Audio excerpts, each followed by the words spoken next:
And the reason this casino is so interesting is because days before, Jay-Z was denied a casino license for his Times Square location. But I think it's very interesting that companies like Resort World partnered up with a Nas because of the pull that Nas has in the city. He's from Queens. Resort World opens the casino in Queens. It's very similar to when the New Jersey Nets used Jay-Z to bring the team back to Brooklyn. Well, if Nas won the bid over Steve Cohen and Jay-Z, what they should do is just Jay-Z and Steve Cohen need to partner, and I bet they get a bid.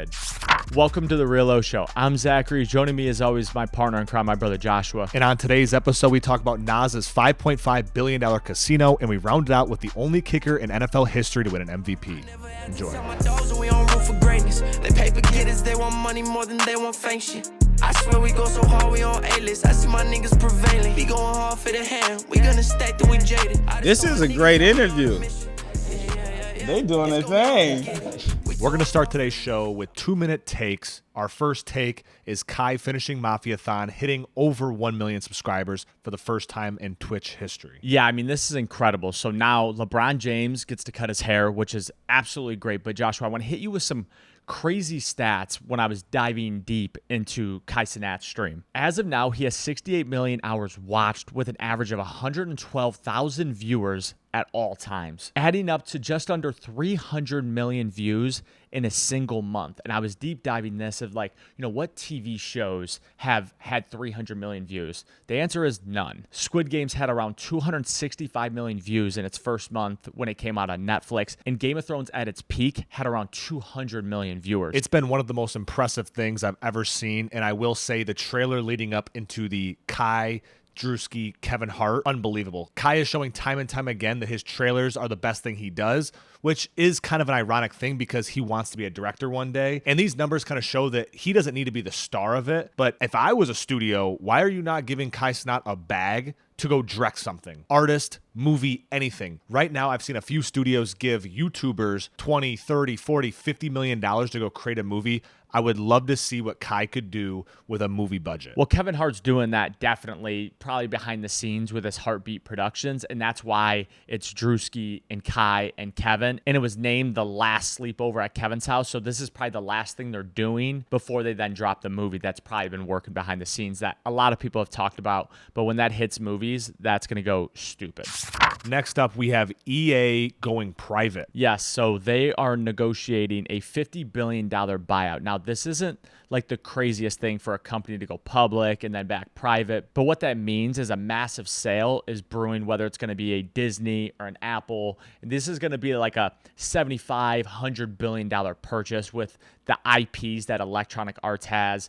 Obviously they have Madden, but going back private gives them full control of what they want to do. So you still have some investors, but it's private investors. They're probably more aligned with the company. They've probably been with them for a long time. When you're public, guess what?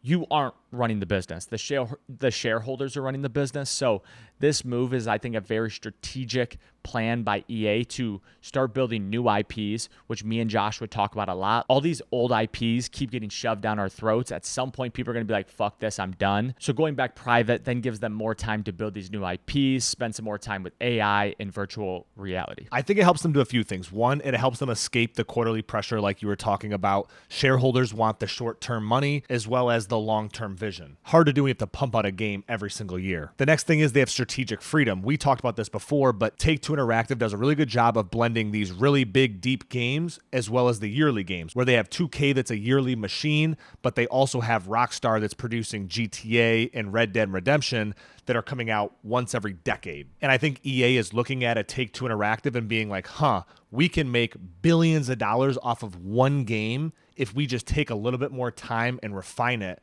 like Take-Two is doing. And I think it'll make Madden better, which gets a lot of negative feedback as being the same game over and over again, because 2K continues to hit, whether it's the storyline or it's the My Park or it's the live thing. So I think this is the best move they possibly could do, and it's much needed, but I think a big sale of a Disney and Apple is brewing.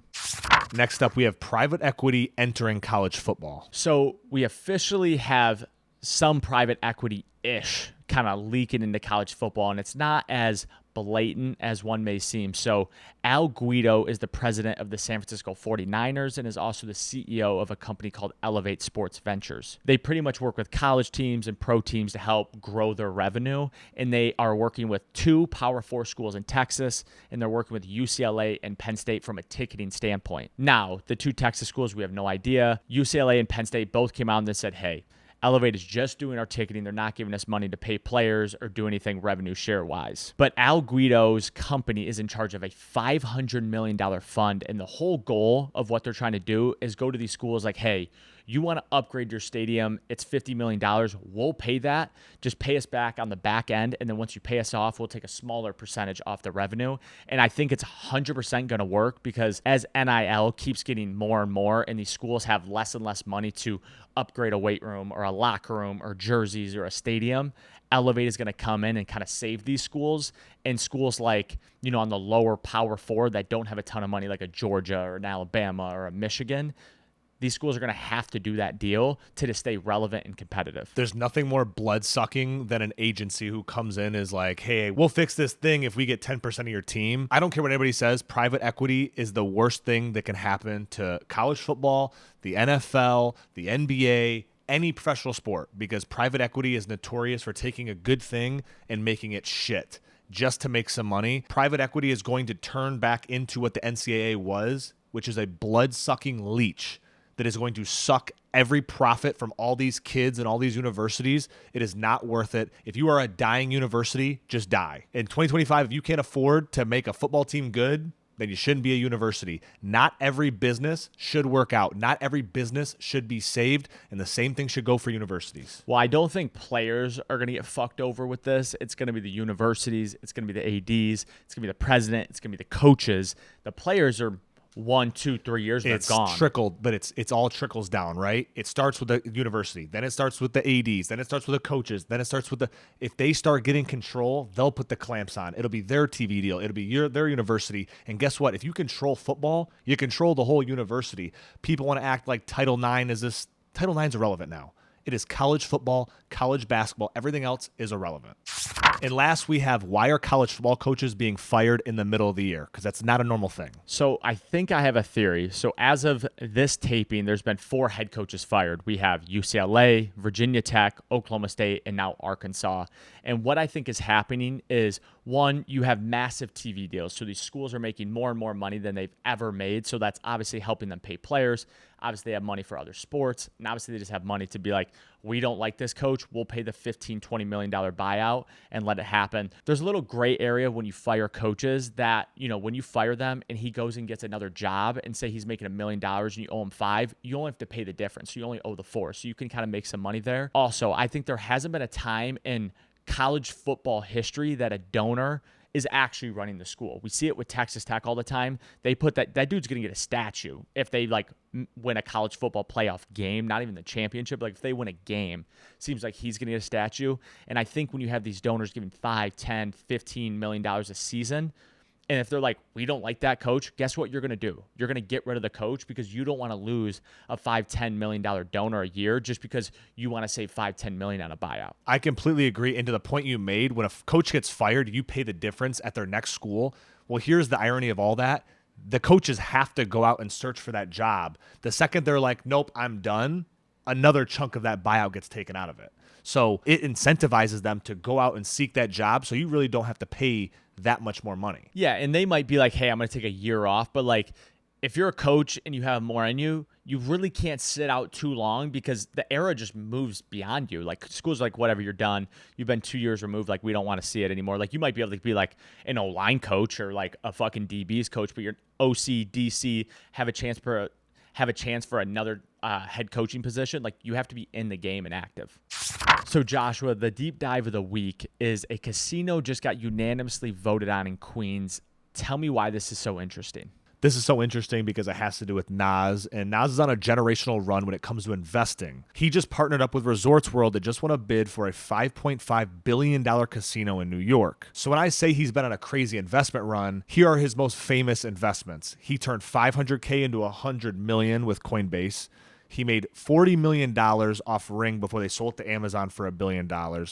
Some of his other companies he invested in were Dropbox, Lyft, Robinhood, Genius, SeatGeek, and several more. He's made north of $200 million from his investments, almost 5 times more than what he made in music. And the reason this casino is so interesting is because days before, Jay-Z was denied a casino license for his Times Square location. And if you didn't know, Jay-Z and Nas had a legendary beef that ended about 20 years ago. And I'm sure there's a little part of Jay-Z that just eats him up inside that Nas got the bid over him. And I only say that because there's only 3 New York casino licenses allowed in Manhattan area, Queens, Brooklyn, and there's already 2 that have been given. So this last bid was between Jay-Z, Nas, and Steve Cohen's project, and it looks like Nas kind of won out. But I think it's very interesting that companies like Resort World partnered up with a Nas, or the other one that partnered up with Jay-Z. And the reason why I think they do that is because of the pull that Nas has in the city. He's from Queens. Resort World opens the casino in Queens. It's very similar to when the New Jersey Nets used Jay-Z to bring the team back to Brooklyn. Literally same thing. They brought Jay-Z on as an owner strictly to move the team to Brooklyn. Well, if Nas won the bid over Steve Cohen and Jay-Z, what they should do is just Jay-Z and Steve Cohen need a partner, and I bet they get a bid. But also the reason, Queens is obviously much farther away than most tourists are even going to be in the city. So I think that was a piece. Obviously, Jay-Z was trying to get Times Square, which is pretty much the mecca of tourism. But if you live in New York or live close to New York, you realize you never want to actually be in Times Square, which would have made Times Square even worse.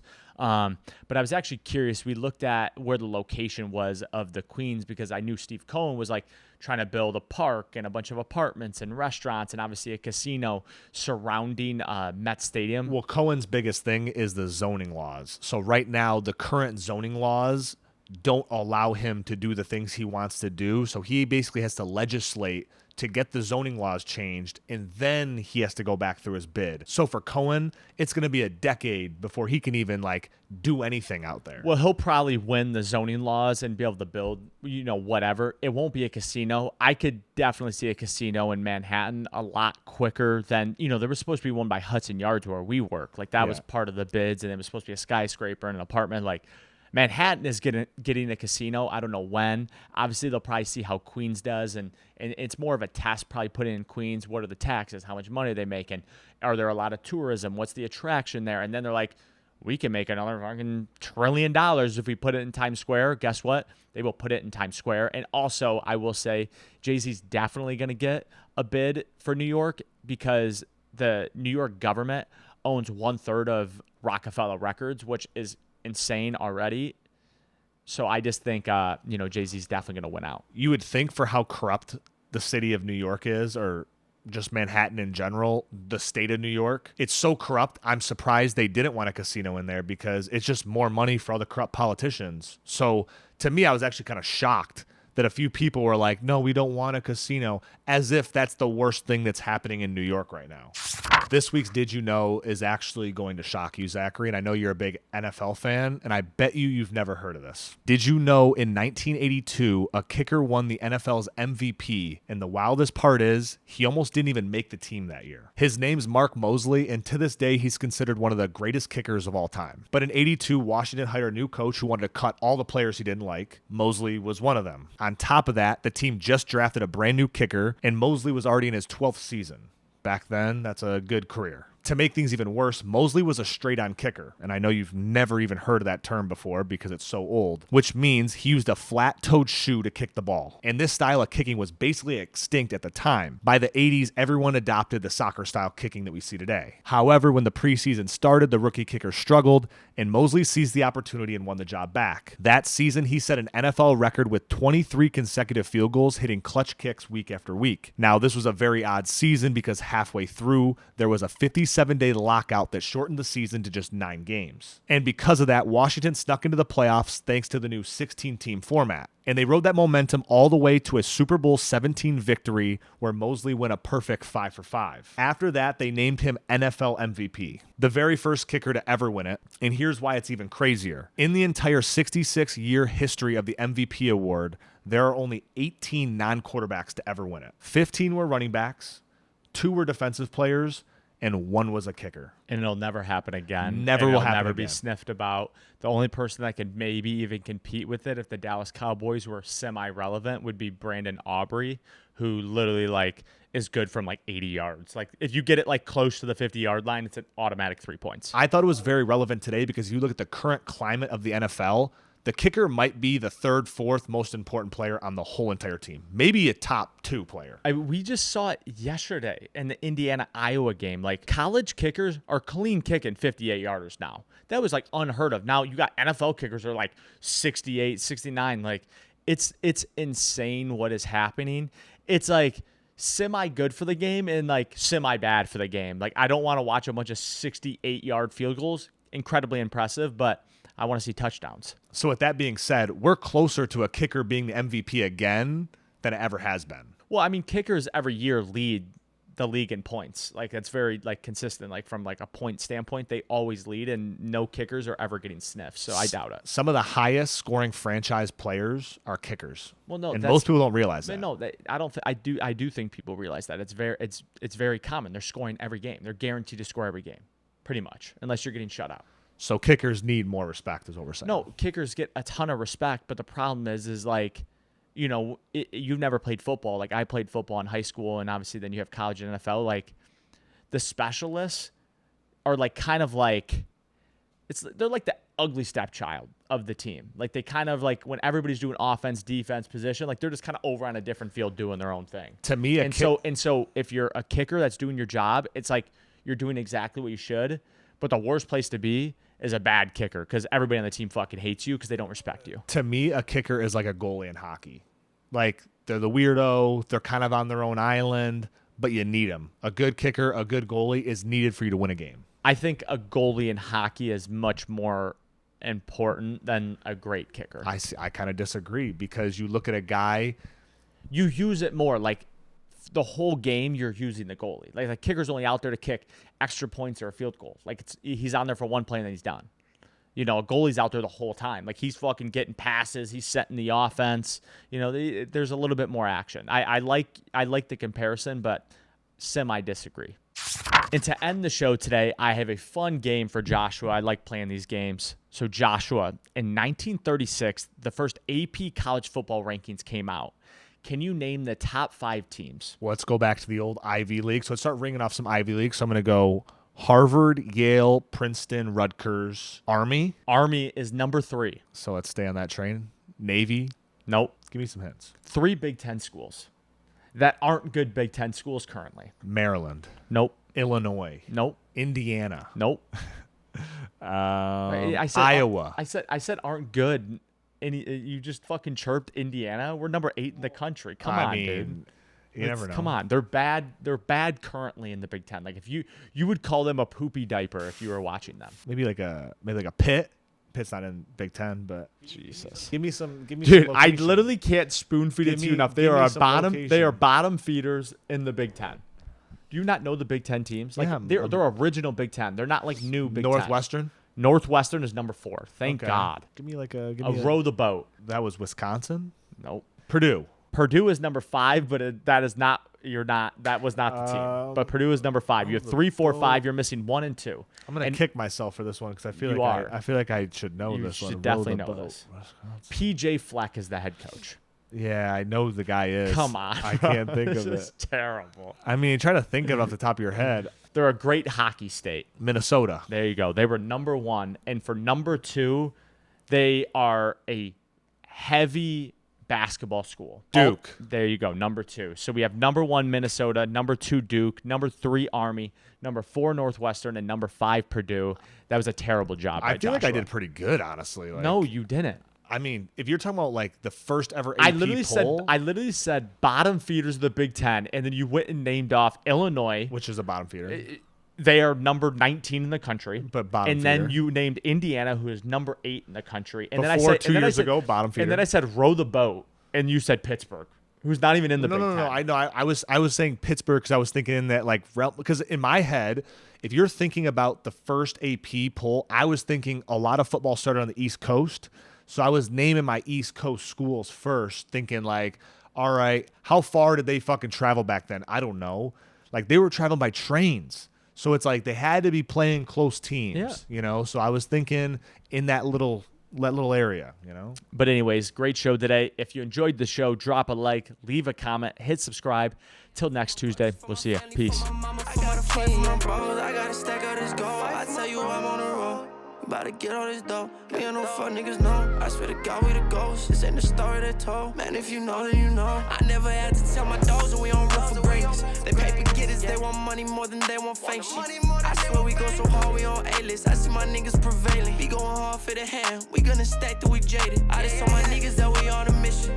Yeah, it's gonna be hard to get it.